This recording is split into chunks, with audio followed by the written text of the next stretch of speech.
വിയർപ്പ് തുന്നിയിട്ട കുപ്പായം. മികച്ച ഗാനരചയിതാവിനുള്ള സംസ്ഥാന അവാർഡ് വേടൻ എന്ന ഹരിദാസ് മുരളിക്ക് ലഭിച്ചു. ഈ പാട്ട് സംസ്ഥാന അവാർഡ് കിട്ടാൻ മാത്രം മികച്ചതാണോ എന്ന് പലർക്കും സംശയമുണ്ടായിട്ടുണ്ട്. പലരും അതിനെക്കുറിച്ച് ചർച്ച ചെയ്യുകയും ചെയ്തു. നമുക്ക് ഈ പാട്ടിന്റെ അർത്ഥതലങ്ങളിലേക്ക് ഒന്ന് പോയി നോക്കാം. വിയർപ്പ് തുന്നിയിട്ട കുപ്പായം എന്ന് തുടങ്ങുന്ന വരികളുടെ അർത്ഥം, അവര് വളരെ കഷ്ടപ്പാടുകൾ കൊണ്ട് നെയ്തെടുത്തിട്ടുള്ള ജീവിതമാണ്. ഈ ജീവിതത്തിന്റെ നിറം പെട്ടെന്നൊന്നും അങ്ങനെ മങ്ങിപ്പോവുകയില്ല.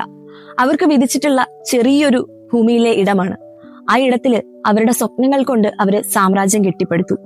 അതില് തീരുമാനങ്ങൾ എടുക്കുന്നതും അവർ തന്നെയാണ് എന്നാണ് ഉദ്ദേശിക്കുന്നത്. അടുത്ത വരികൾ ഇങ്ങനെയാണ്: ചേരൽ പൂത്താലും താമര കണക്ക്, ചോറ് പോരെ മണ്ണിൽ ജീവിക്കാൻ നമുക്ക്.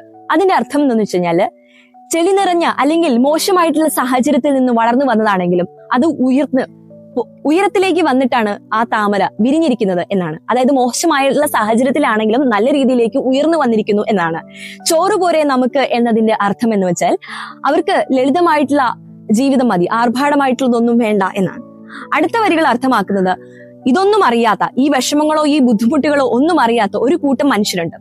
അവരുടെ കയ്യിൽ ഈ ഭൂമി ലഭിക്കുമ്പോൾ അത് കുരങ്ങന്റെ കയ്യിൽ പൂന്തോട്ടം കിട്ടിയതുപോലെയാണ്. അതെങ്ങനെയാണ്? കുരങ്ങൻ എപ്പോഴും അത് നശിപ്പിക്കാനായിരിക്കും ശ്രമിക്കുന്നത്. അതാണ് അതിന്റെ അർത്ഥം. കണ്ണുനീര് പൂട്ടിയല്ലോ കൂച്ചു വിലങ്ങിട്ട് എന്ന വരികൾ അർത്ഥമാക്കുന്നത്, അവരുടെ ഈ സാധാരണക്കാരായ മനുഷ്യരുടെ കണ്ണുനീര് അടിച്ചമർത്തിക്കൊണ്ട് അവരുടെ സ്വപ്നങ്ങളെ മാറ്റിവെച്ചിട്ട് അവര് ഒരു 6 അടി മണ്ണിൽ വെറും സാധാരണക്കാരായി മരിക്കുകയാണ് എന്നാണ്.